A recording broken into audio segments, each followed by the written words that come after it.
I'm Faith, 32 years old. This morning, when I walked into courtroom number 4, my own father wouldn't even look me in the eye. He glanced at my cheap suit, then turned to his lawyer with the expensive leather briefcase and tossed out a sentence that echoed through the room. "She can't even afford a lawyer. It's pathetic." The gallery snickered. My mother toyed with her pearls, her lips pressed thin in satisfaction, and my deadbeat brother just smirked. They dragged me to court to strip away the only asset left in my name, convinced that the daughter they kicked out 13 years ago was now just a whipped dog crawling back for mercy. They have no idea. I didn't bring a lawyer. Because what I brought is a death sentence for their arrogance. If you've ever been trampled by your own blood just because you didn't have money, hit like, leave a comment telling me which state you're listening from, and subscribe to the channel. This is how I use the truth to tear off their masks. The heavy oak doors of the Boston Civil Court groaned as I pushed them open. The air inside was thick and stale. It tasted like old paper and industrial floor wax. I didn't hesitate. I didn't look for a friendly face because I knew there wouldn't be any. I scanned the room. My eyes moved in a sharp, practiced arc. Terrain analysis. 2 o'clock. The court clerk tapping away at a keyboard. 9 o'clock.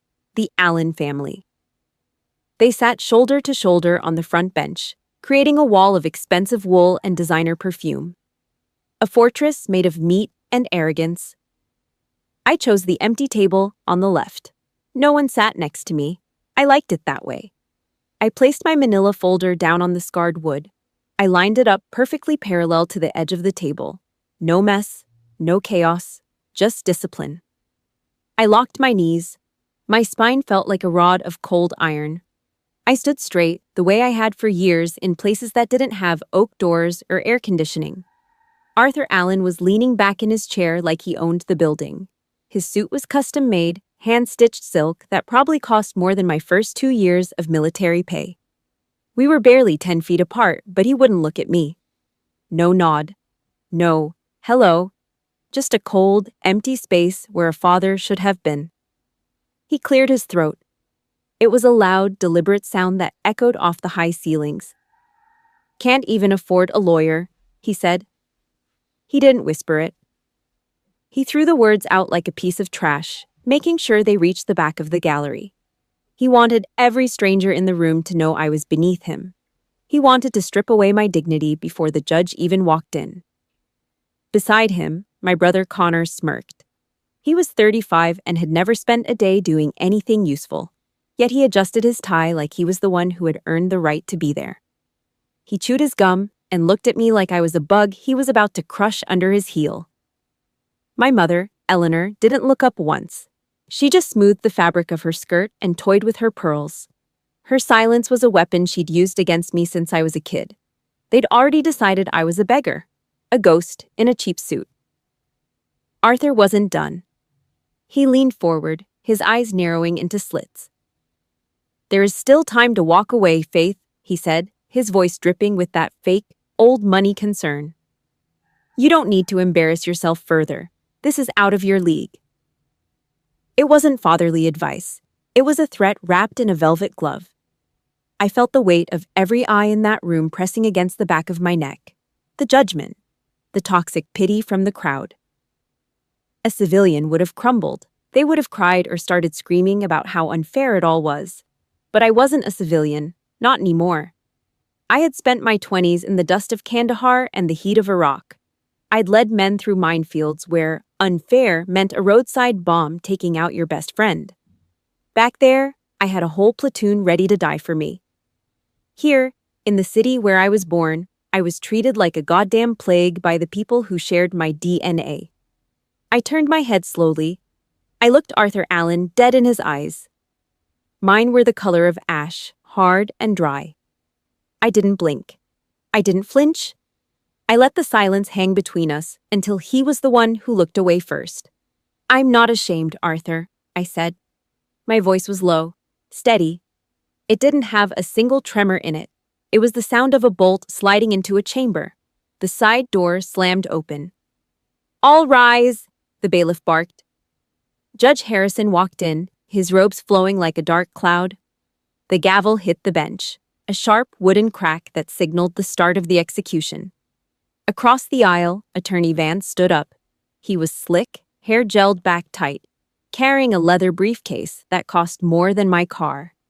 He straightened his lapels and gave me a look of pure professional contempt. "Your Honor," Vance began, his voice as smooth as engine oil. "This is a simple case of a daughter who abandoned her family 13 years ago. Now, she's back, looking for a handout." He opened his mouth to unleash the first lie. He had no idea what was inside my thin manila folder.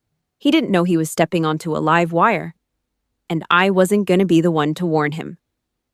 Vance stood in the center of the pit. He didn't just walk, he glided.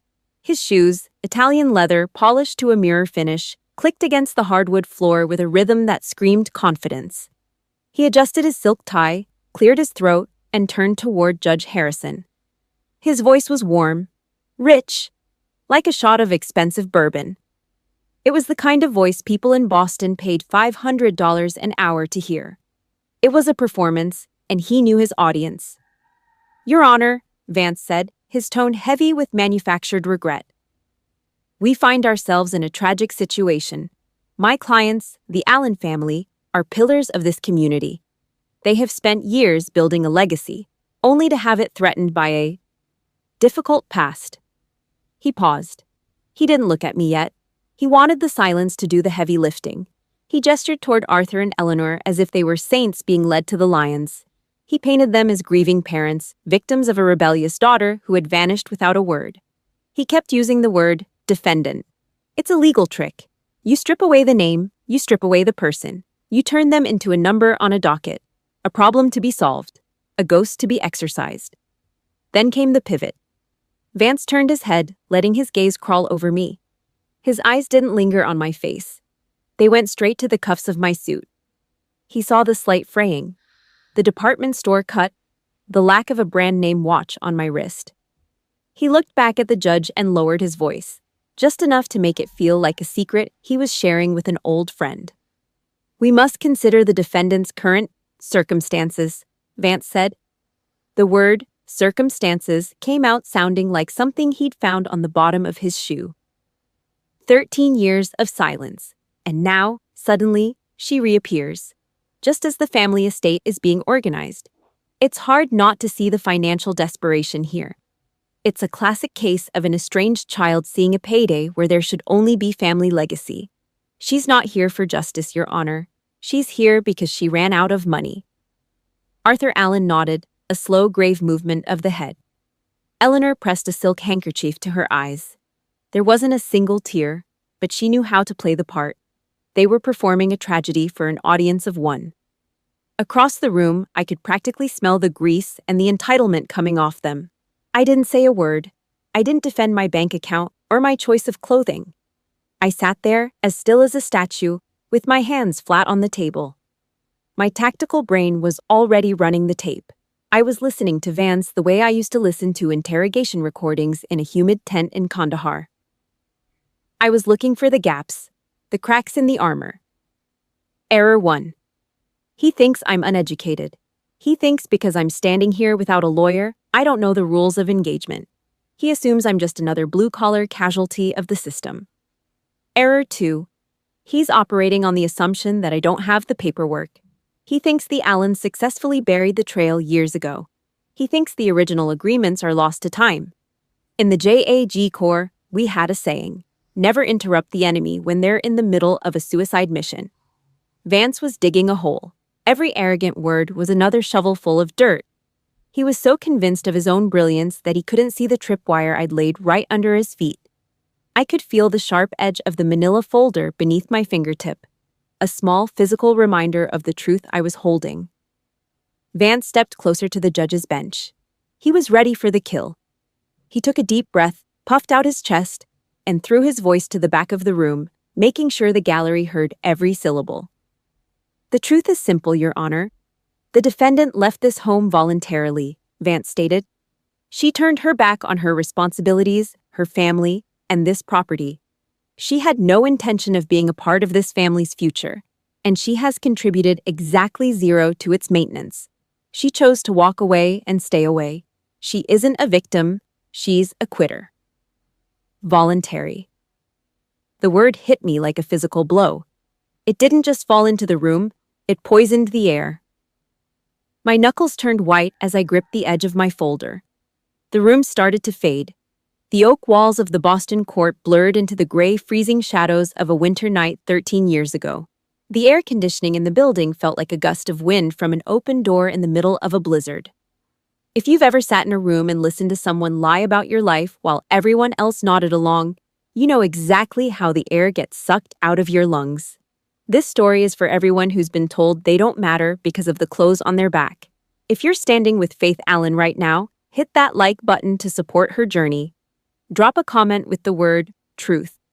If you believe the truth always finds a way out, no matter how many lawyers try to bury it, your support is what keeps the light on.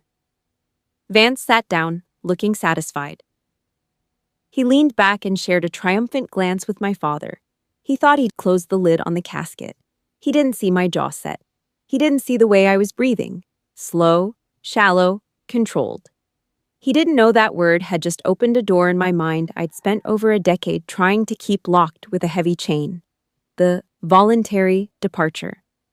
The smell of the snow came back first, then the sound of the deadbolt clicking shut. I looked down at my manila folder, and for a second, the paper looked like it was covered in a thin layer of Boston ice. My fingers went numb, not from the cold, but from the memory of the night my life ended, and the night I had to start over from nothing. The word voluntary tasted like copper in my mouth. A lie so thick it threatened to choke me right there in front of the bench. It didn't just hang in the air, it acted like a trigger, snapping a wire in the back of my brain and dragging me back. Back to the night the radiator hissed like a dying snake and the Boston wind rattled the window panes of the Allen estate until they screamed. I was 19. My hands were raw from packing everything I owned into one space. I had my green military duffel bag slung over my shoulder. The strap was thick, rough canvas that dug into my collarbone, a heavy weight that felt more honest than anything else in that house.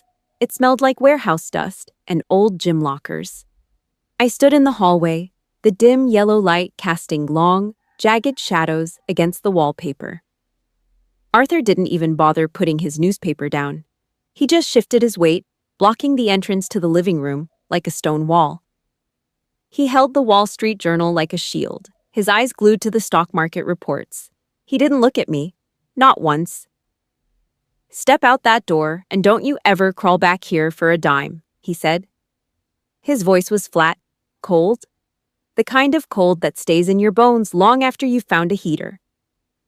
"The military is for the trash failures who can't make it in the real world. You want to be a grunt?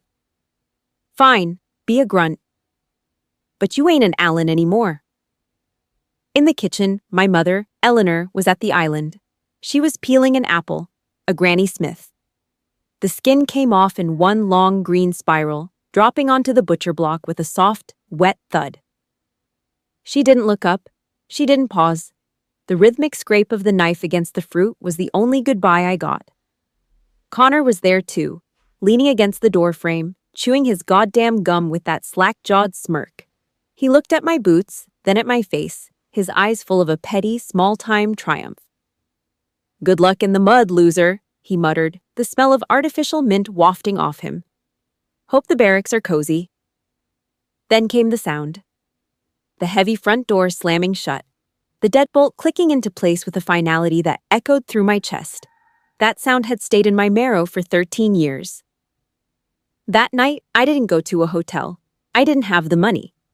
I sat at the South Station bus terminal. The heater was broken, and the air smelled like stale coffee and diesel exhaust. I curled up on a hard plastic bench, my duffel bag pulled tight against my chest for warmth. The cold was absolute. It soaked through my skin, into the very marrow of my bones, until I couldn't feel my toes. There wasn't any voluntary choice. There was just a kick to the curb and a locked door. The sharp crack of Judge Harrison's gavel snapped the thread. The memory shattered, leaving me standing in the dry, climate-controlled air of the courtroom. Vance was about to sit down.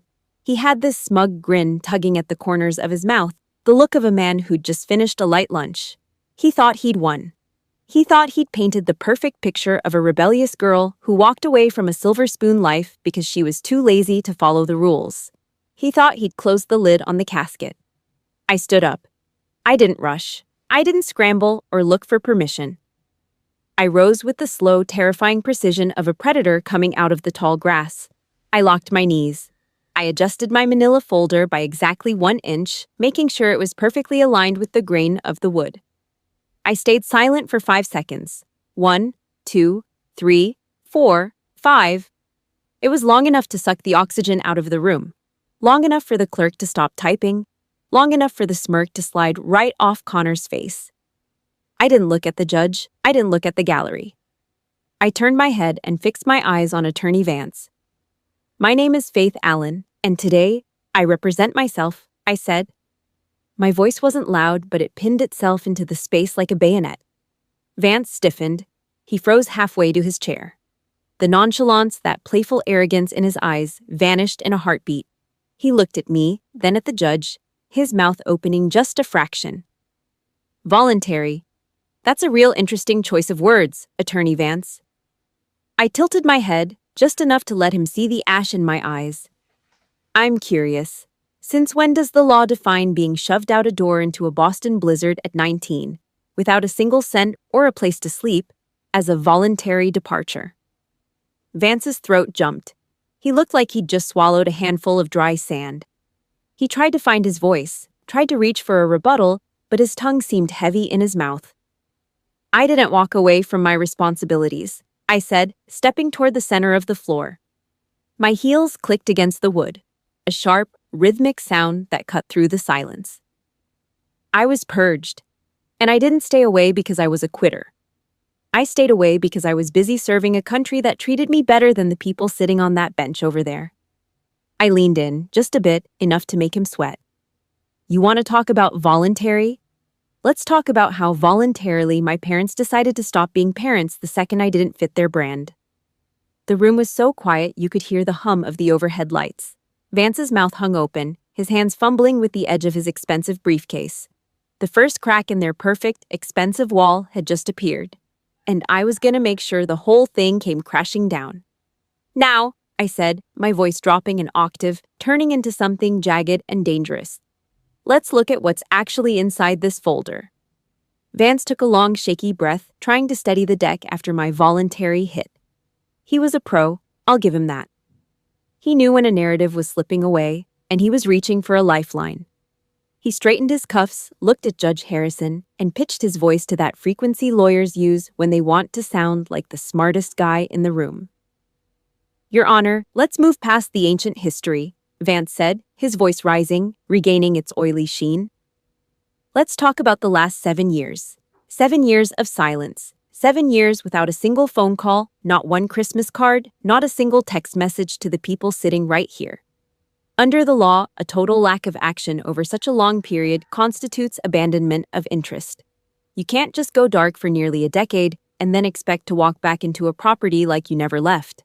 Silence is consent to walk away. Behind him, Arthur Allen couldn't hold it in anymore. He didn't just sit there.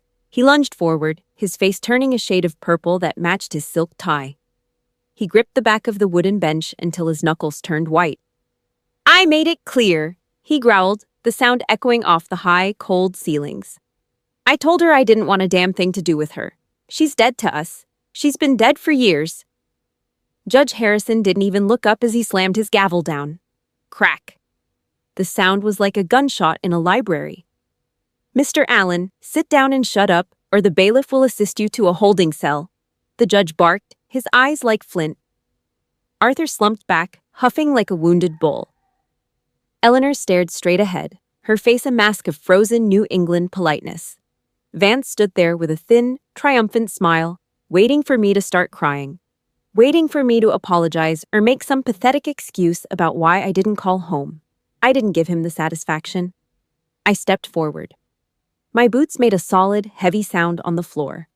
The sound of someone who knows exactly where they're standing. I looked at the judge, then I looked at Vance. I agree with Attorney Vance, I said. The courtroom went dead. You could hear the faint hum of the HVAC system struggling against the Boston winter. Vance's smile didn't just fade, it froze, like he'd been hit with a bucket of ice water. Connor Allen's jaw dropped. Even Judge Harrison leaned forward, his interest finally peaked. I was indeed disconnected, I said, my voice as flat and hard as a paved road. I completely vanished from the Allen family system. As I spoke, the room around me started to dissolve.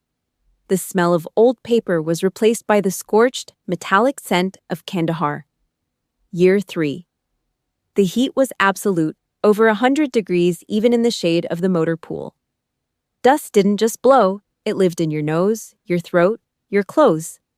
I remembered sitting in a plywood shack, the fan humming uselessly, staring at a small laptop screen. I was exhausted, my skin mapped with the salt of 12 hours in the sun, but I was focused. I was sending every cent of my hazard pay, the money I earned by checking for IEDs on dirt roads, back to a joint account in Boston. I was paying the mortgage. I was making sure the taxes were covered. I was pouring my sweat and the potential of my own blood into the walls of that house. And in return, nothing. No letters, no, stay safe. Not a single, thank you for the money that was keeping a roof over their heads, while they sat in their Brooks Brothers suits and planned my erasure. The only things that ever reached me were the cold, automated tax receipts and the bank notifications. I was serving my country, doing the heavy lifting, while my own blood was at home, sharpening the knives to cut me out of the will the second they thought I was gone for good. I blinked and the Kandahar dust settled. I was back in Boston.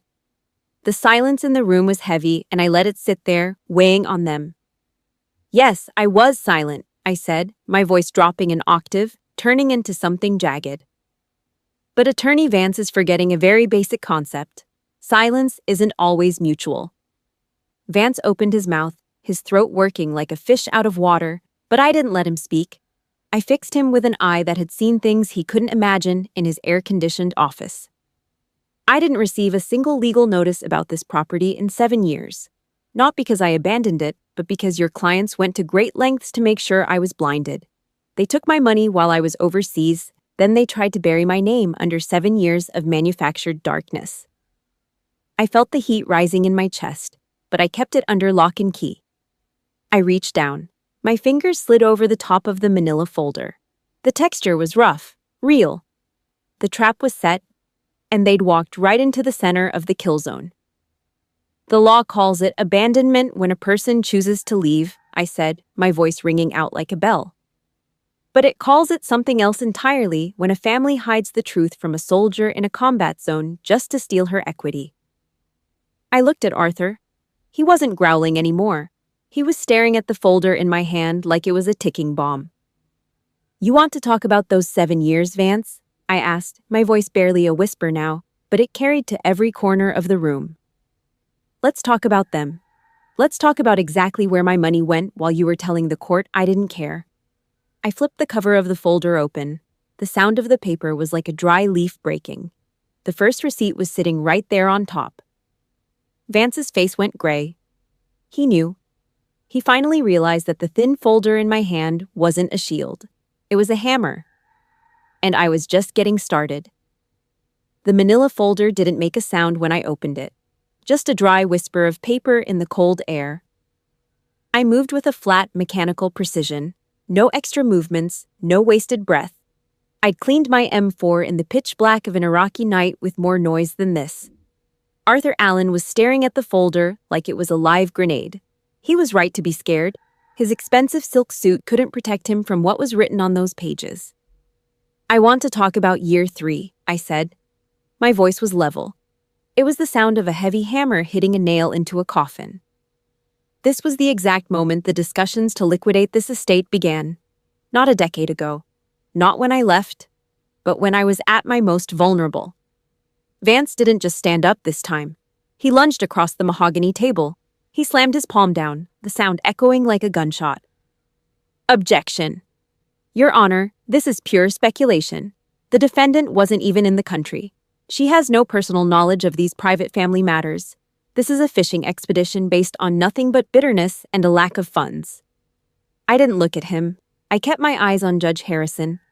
The old man was leaning so far forward, his black robes were brushing against the top of the bench. "I ain't speculating, Your Honor," I said. The "ain't" was a jagged rock thrown into their pool of polished lies. I got the receipts, hard copies, digital trails, every dirty word they thought was safe. Vance's objection died in his throat. He looked like he'd just swallowed a handful of dry sand. He sat back down, his collar suddenly looking 3 sizes too small. He took a sip of water, but his hand had a faint, rhythmic tremor that gave him away. I reached into the folder. My fingers brushed against a single sheet of paper. It felt like cold steel against my skin. I pulled it out and slid it across the hardwood.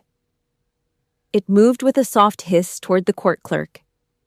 "This is a printed copy of an email thread," I stated. "The date is March 14th, Year 3. The participants are Mr. Arthur Allen and a real estate broker based out of Back Bay." I didn't wait for the clerk to process it.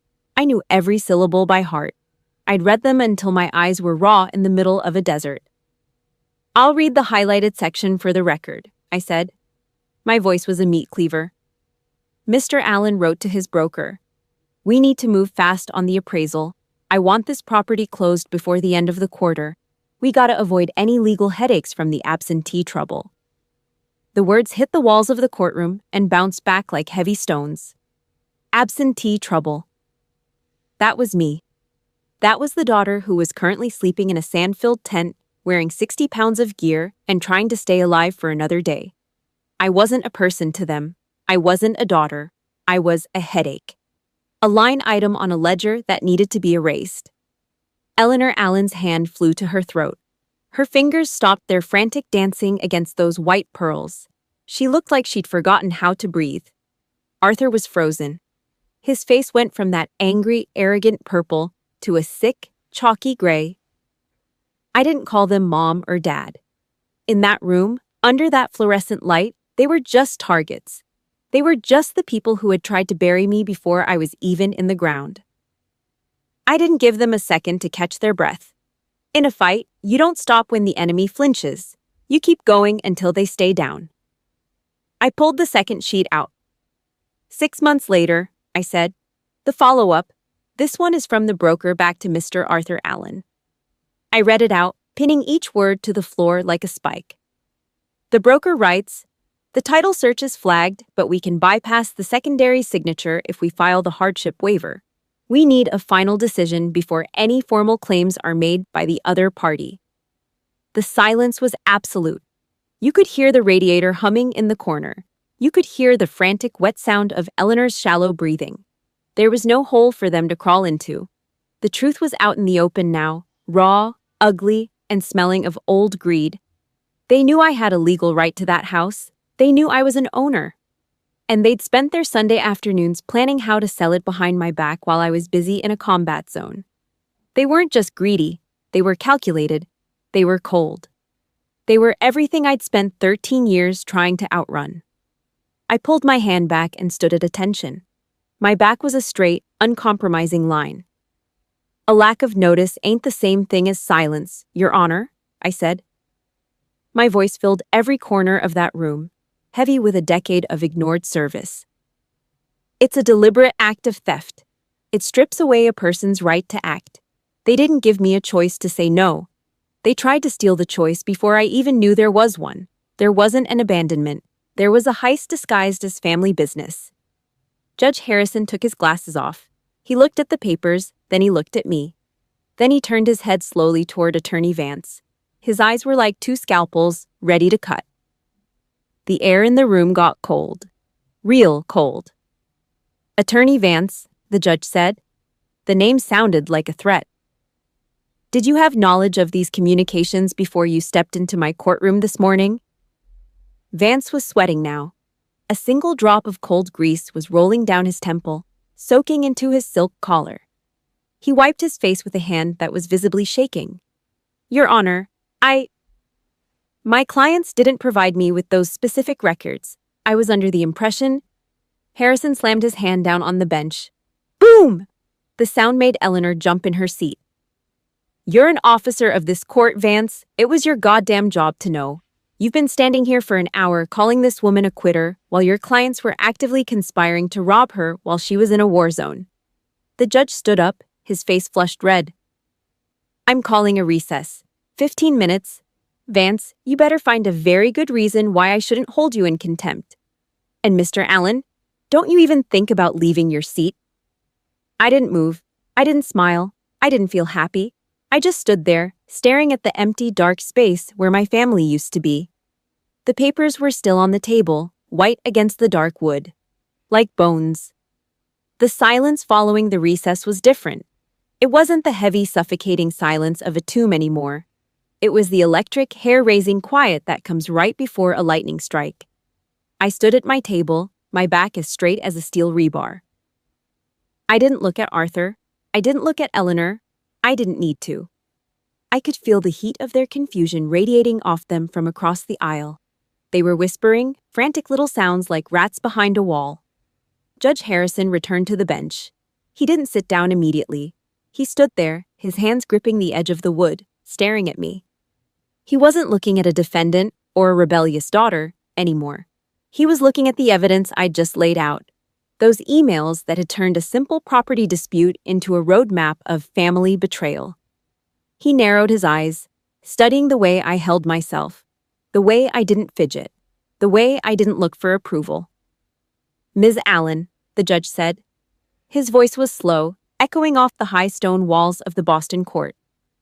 I've sat on this bench for 20 years. I've seen 1,000 pro se litigants walk through those doors. Most of them bring a lot of noise. They bring tears. They bring a lot of, it ain't fair. But you? You don't do any of that. Your filings are tighter than a drum. Your arguments don't have a single leak in them. He leaned over the bench, his shadow falling long across the floor. Where exactly did you get your legal training, Ms. Allen? Because you didn't learn to build a case like this by watching television. The room held its breath. I could hear the faint, frantic ticking of the clock on the back wall. Connor Allen leaned forward in his seat, his suit jacket bunching up at the shoulders. He let out a short, wet snicker and shifted his gum to the other side of his mouth. Probably some 30-day paralegal course she found on a pop-up ad, he whispered. It was loud enough for the court reporter to hear. He looked at Arthur, expecting a smile, but Arthur wasn't smiling. My father was staring at my boots, the way they were shined to a mirror finish. He was starting to recognize the shadow of a person he used to fear. I didn't raise my voice. I didn't need to. I spoke with the weight of a lead pipe hitting a concrete floor. I was trained by the United States Army, Your Honor, I said. Vance jumped up like he'd been stuck with a needle. Your Honor, this is irrelevant. Her background doesn't change the fact that— Sit down, Vance, Harrison barked. He didn't even look at the lawyer. He kept his eyes locked on mine. The Army. That explains the structure. That explains why you're standing there like you're ready for inspection. He paused, his gaze sharpening into 2 points of cold light. Are you still active duty? Yes, sir, I replied. Rank? I let the word hang in the air for a split second, a single heartbeat of pure, unadulterated truth. Major. The word didn't just fall, it detonated. The nonchalance, that slick, expensive arrogance Vance had been wearing like a shield, vanished in a heartbeat. His hand gave a sudden, violent jerk. The metal cap of his fountain pen slipped from his fingers and hit the oak floor. Clack, ting, clack. It rolled toward the bailiff's feet, the sound deafening in the vacuum of the room. Arthur Allen's face didn't just go pale, it went chalky, the color of a man who'd seen his own ghost. He looked like he'd just realized he'd spent the last hour trying to kick a landmine. Eleanor's hand tightened around her pearl necklace so hard the string looked like it was about to snap. She wasn't looking at me with pity anymore. She was looking at me with a cold, jagged terror. She finally realized the handout seeker was a woman with the power of the federal government behind her. Major, Harrison repeated, his voice carrying a new, unmistakable note of respect. JAG Corps. Yes, sir, I said, stepping toward the center of the floor. My heels made a sharp, rhythmic sound that cut through their silence. Senior Trial Counsel. I've spent the last 6 years prosecuting cases that make this little property heist look like a parking ticket. The judge turned his head slowly toward Attorney Vance. The look on Harrison's face was enough to make a man want to quit the law entirely. "Attorney Vance," the judge said, his voice dropping to a dangerous, vibrating low.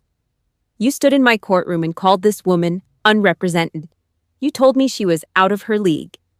You sat there and let your clients describe an officer of the United States Army as a quitter and a handout seeker." Vance was sweating now. Actual drops of grease were rolling down his neck, soaking into his $500 shirt. He tried to speak, his mouth opening and closing like a fish on a pier. "Your Honor, I was not informed of the defendant's current status. My clients led me to believe—" "You're an officer of this court." Harrison slammed his hand down on the bench. Boom! The sound made Eleanor gasp. "It was your goddamn job to know who you were accusing. You really thought you could come in here and play shell games with the law in front of a JAG officer? You thought you could bury a major under a pile of cheap lies?" The judge straightened his robes and looked at me. The sunlight coming through the high windows caught the gray in my eyes, making them look like cold ash. If you're listening to this and you've ever felt the absolute rush of finally being seen for who you really are, hit that like button right now. We've all been the person they looked down on until we showed them the rank we earned in the fire. Drop a comment with the word Major if you're standing with Faith Allen as she prepares to finish this. Your support is the fuel for the truth. The power in the room had shifted. It wasn't about a house anymore. It was about an execution. "Major Allen," the judge said, his voice firm and clear. "I believe you mentioned having more inside that folder. Something about a final piece of evidence?" I reached down.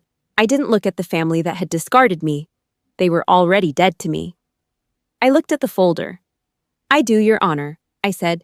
"The original contract, the one my father swore under oath never existed." Vance's knees actually hit his chair as he sat back down. He was finished. And as I pulled the final document out, I knew the real war was just beginning. Vance looked like a man trying to hold on to a fistful of dry sand. The slick, gelled perfection of his hair had finally fractured, a few greasy strands falling over a forehead that was now slick with cold sweat. He tugged at his silk tie, his chest heaving under a custom-tailored suit that was starting to feel like a straitjacket. The major reveal had knocked the wind out of him, but he was a shark. And sharks don't stop biting just because the water gets cold. "Your Honor," Vance said, his voice cracking slightly before he forced it back into that rehearsed, professional hum.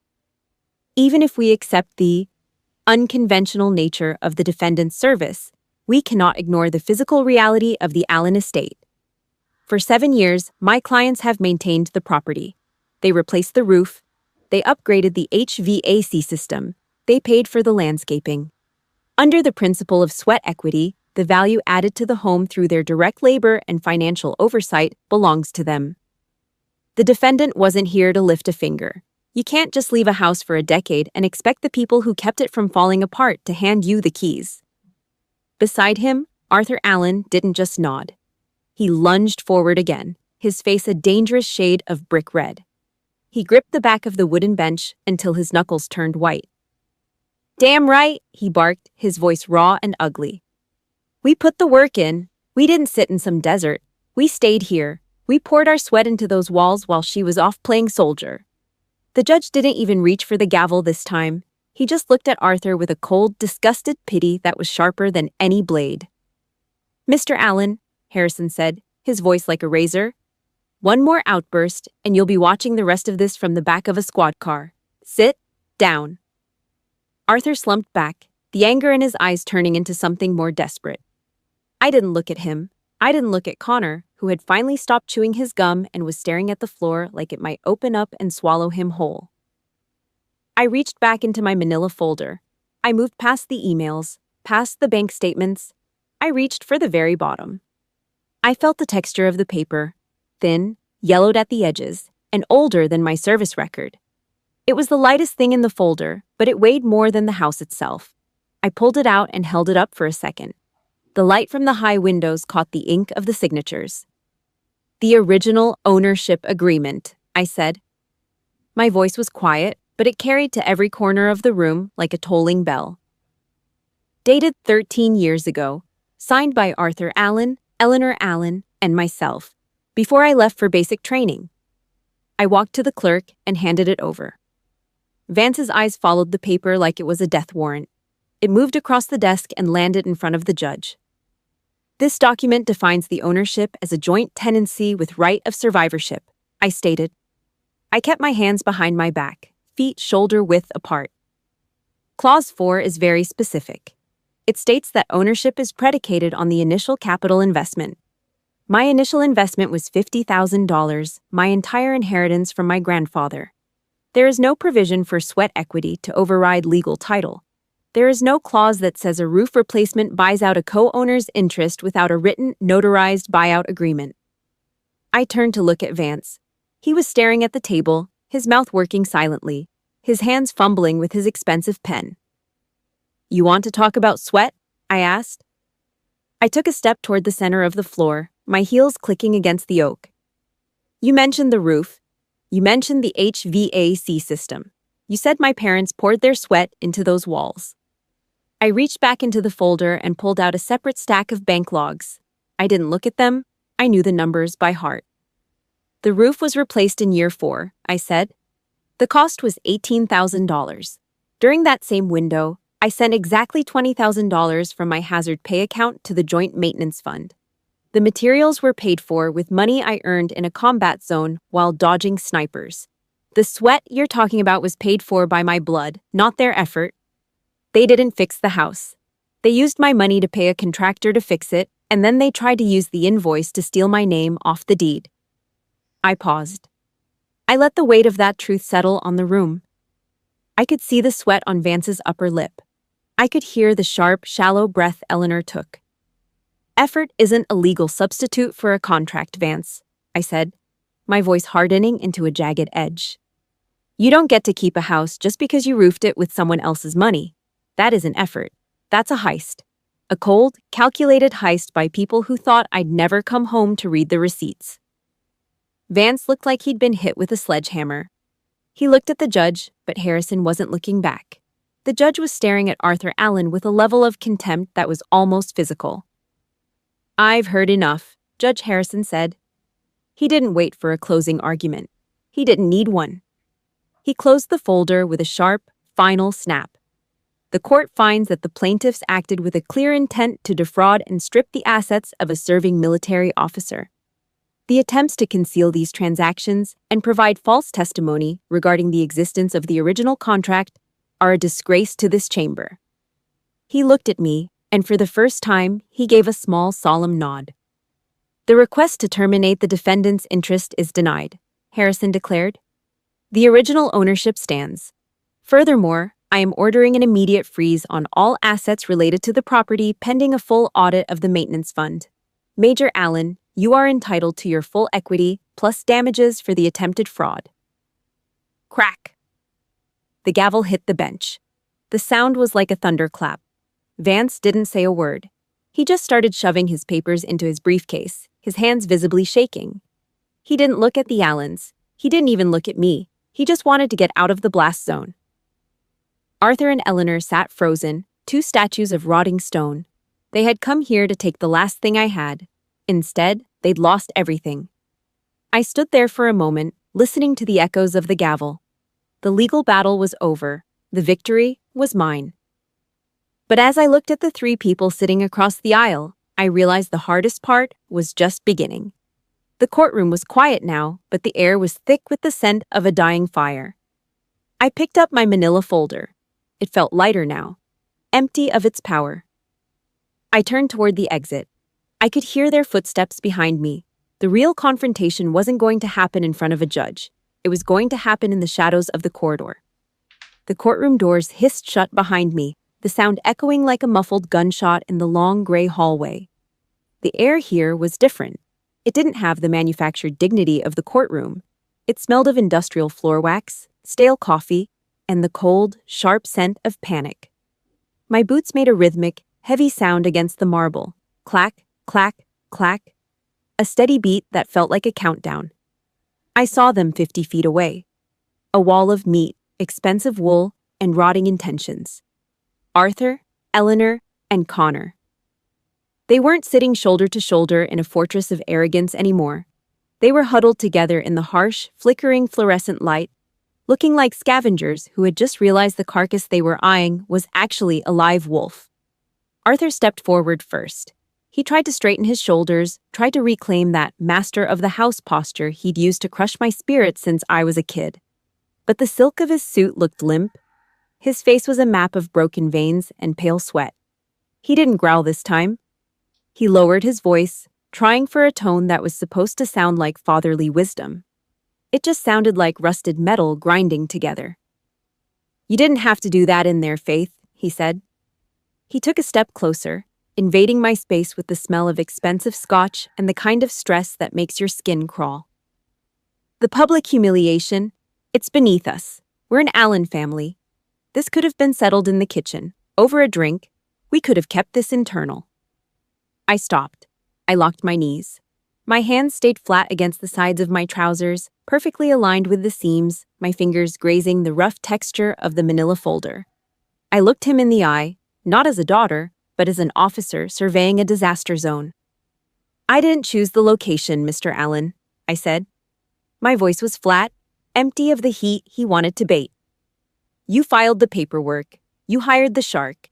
You chose the courtroom. I just showed up to the meeting you scheduled." Arthur's jaw tightened. A small muscle in his cheek twitched, a rhythmic, ugly thing. He wasn't sorry he'd tried to rob me. He was just pissed I'd brought a bigger gun to the fight. He stared at me, his eyes searching for a crack, a sign of the girl he'd kicked out into the snow. But all he found was the cold ash of a burnt bridge. Eleanor moved then. She drifted closer, her pearls clicking softly against each other like counting beads. She reached out, her hand trembling, aiming for my elbow with a desperate, practiced grace. I didn't wait for her to touch me. I stepped back exactly 1 inch, a calculated retreat. The air between us turned into a wall of ice. Her hand hung there in the gray light, useless and empty. "Faith, honey," she whispered. Her voice was thin, like wet tissue paper. We didn't know. We had no idea you'd gone so far. A major, in the JAG Corps. If we'd known you were in that position, if we'd known you were that successful..." "You wouldn't have tried to steal the roof over my head?" I asked. I tilted my head, watching a bead of sweat roll down her temple. "Is that the threshold for your love, Eleanor? A silver oak leaf on my shoulder? If I'd walked in here today with a waitress apron and a mountain of debt, you would have celebrated my eviction before the ink was dry on the judgment." She flinched. She actually flinched like I'd slapped her. She started to babble about how difficult things had been, how Connor needed the help, how they truly thought I had moved on. "I didn't know you were in the military legal system," she stammered, her fingers frantically twisting her necklace. "You didn't ask," I said. 3 words, sharp enough to draw blood. 13 years, not one phone call, not one letter to the Red Cross. You didn't know because you didn't care to know until my rank became a threat to your bank account. Connor was standing behind them, shifting from foot to foot like a kid caught stealing from the cookie jar. He looked smaller in his suit now. His gum was gone. His mouth was hanging open just enough to look pathetic. He smelled like a gym locker and cheap cologne. He caught my eye and tried to look indignant, but his voice was a thin whine. "You should have told us, Faith," he muttered. He was looking at his shoes, scratching at a spot of dirt on his cuff. "Lying by omission. That's what you did. You let us think you were nothing just to trap us. That ain't right. That ain't how family treats each other." I looked at him. I looked at the man who had spent a decade eating off my hazard pay while calling me a loser from the safety of a house I was paying for. I let my gaze sweep over him, the way I'd sweep a sector for threats. He didn't register. He wasn't a threat. He was just a parasite that had finally lost its host. "I could have told you," I said slowly. "I could have sent a postcard from Kandahar. I could have called you from the Pentagon. But it wouldn't have changed a damn thing about who you are. You didn't need to know my rank to treat me like a human being. You just chose not to." The hallway felt like it was shrinking. The white light was blinding, reflecting off the cold stone. I turned to walk away, my folder tucked firmly under my arm. "Faith," Arthur's voice boomed. It was desperate now. A command that had lost its teeth. I didn't stop. You think you're so high and mighty with your gold bars and your law books? You're still gonna be alone. You hear me? You've got your house, but you've got nobody. You're gonna die in that cold building with nothing but your receipts. I kept walking. I didn't look back. The sound of his voice echoed against the stone, getting smaller and weaker with every step I took. He thought he was throwing a spear. He didn't realize he was just throwing dirt at a moving train. I pushed through the heavy glass doors at the end of the hall. The sound of the street hit me, the roar of Boston traffic, the cold wind whipping off the Charles River. I didn't feel lonely. I felt light. For the first time in 13 years, I wasn't carrying their expectations. I wasn't carrying their insults. I reached into my pocket and felt the cold metal of my car keys. I took a deep breath of the freezing air. It tasted like freedom. Behind me, the doors hissed shut, locking the Allen family inside the tomb they'd built for themselves. They were still in there, arguing over the scraps of a life they'd tried to steal. I was outside, and I was just getting started. The fluorescent lights overhead didn't just hum. They vibrated in my molars, a steady industrial drone that felt like a dying nerve.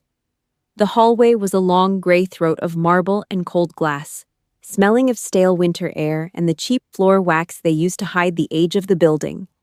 I stood there, my back a rigid, uncompromising line, watching the three people in front of me. Arthur, Eleanor, and Connor. They looked small now, pathetic. Like actors standing on a stage after the audience had already gone home and the house lights had been turned off. Arthur tried to find his voice. He adjusted his silk tie, his fingers fumbling with the knot, a desperate twitch in his jaw. He wanted to play the part of the grieving patriarch one last time. He wanted to pull me into a hug and pretend the last hour in that courtroom was just a big misunderstanding between kin. "You aren't sorry," I said. My voice was a flat, dead signal. No anger, no heat, just the cold weight of a final judgment. You didn't have a sudden change of heart because you realized you missed your daughter. You didn't look at me and see a person you loved. You looked at me and saw a major. You saw a JAG officer with the power to strip you of your comfort, and you realized you couldn't bully me anymore. I stepped closer, my boots making a sharp, rhythmic sound that echoed off the stone. Arthur flinched. He actually pulled back, his shoulder hitting the wall. "Let's be real, Arthur," I continued. I used his name like a weapon. If I'd walked into that room today wearing a grease-stained waitress apron and carrying a mountain of debt, you would have celebrated my eviction. You and Eleanor would have toasted to your victory with expensive wine while I slept in my car. You would have ground me into the dirt and never thought twice about it. Don't lie to me. We both know that's the version of this story you were hoping for. Arthur opened his mouth, but nothing came out but a dry, raspy wheeze. He looked at Eleanor, but she was busy staring at her own feet. The silence in the hall was absolute, save for the buzzing of those goddamn lights.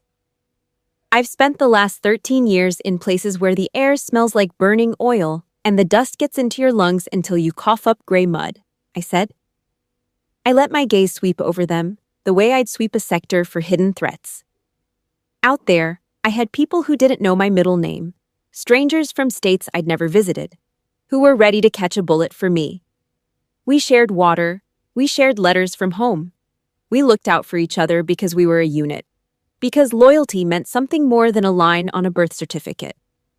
I looked at Connor. He was leaning against a trash can, his eyes darting around the hallway like he was looking for a back door. He smelled like artificial mint and the kind of cheap cologne people use to hide a long night of bad decisions. Then I come back here, I said, my voice dropping an octave, turning into something jagged and dangerous. I come back to my own blood. People who share my DNA. And what do I find? I find 3 parasites who spent 7 years trying to figure out how to pick my pockets while I was busy trying not to get blown up in a desert. You only show respect when you're scared. You only act like a family when you realize I've got the rank to crush you. That ain't love. That's just a survival instinct. I stepped into Arthur's personal space.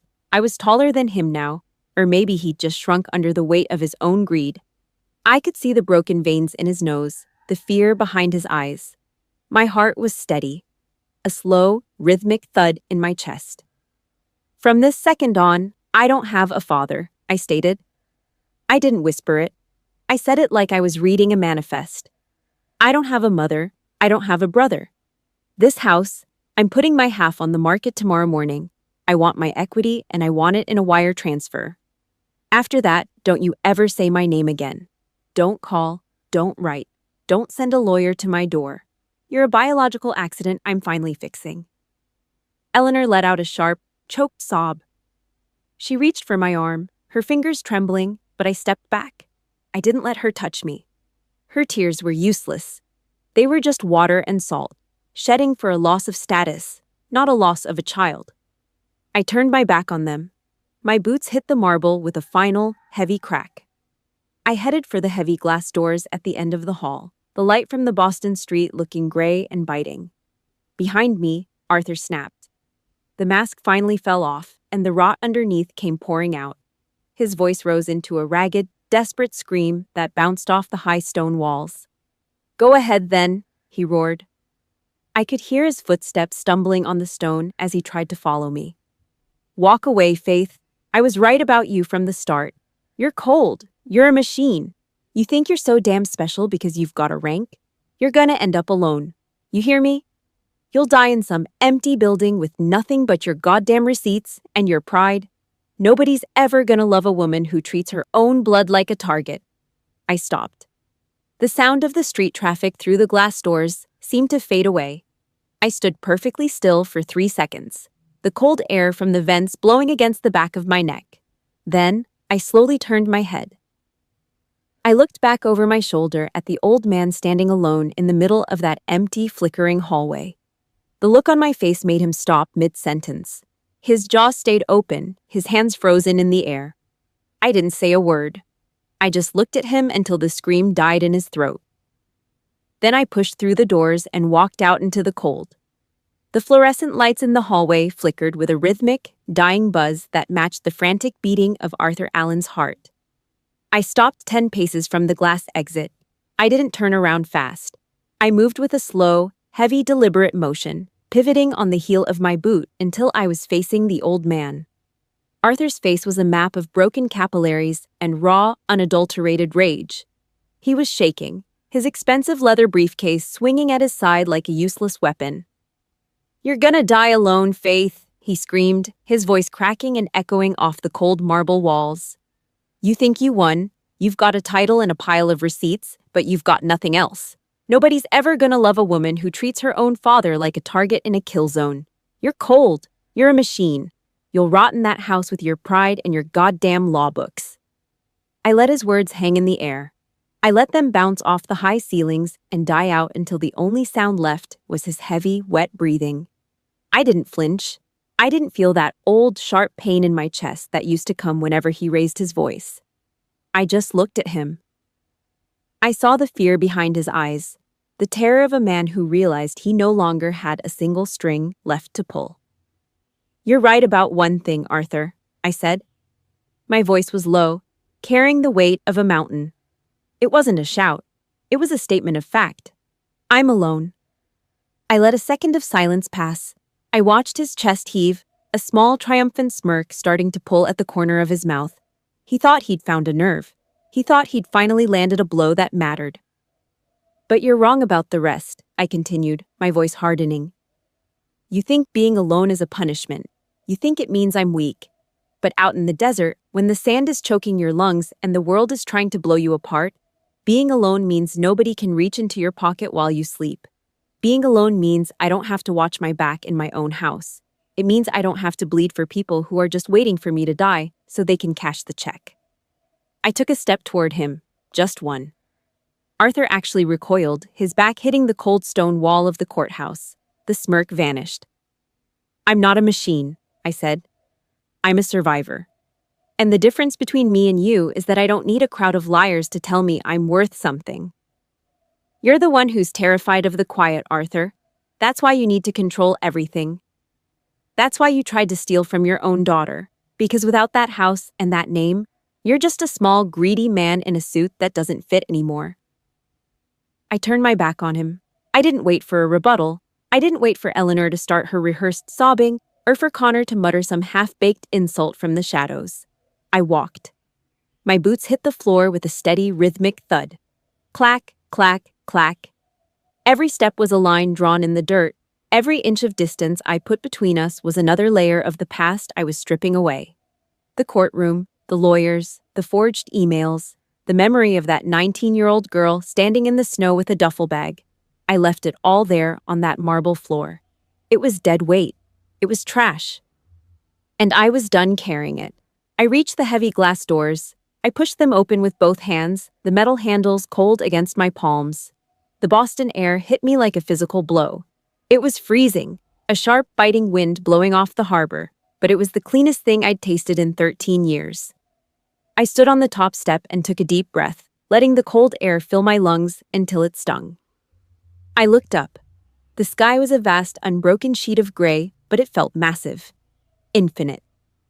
For the first time since I left for basic training, the horizon didn't have a fence around it. I walked down the steps and into the crowd. I was a major. I was a JAG officer. I was a woman who had just cleared the minefield of her own history. I blended into the rush of people on the sidewalk, just another face in the city, but I walked with my knees locked and my head high. I didn't need their forgiveness, and I sure as hell didn't need their permission to exist. I was free,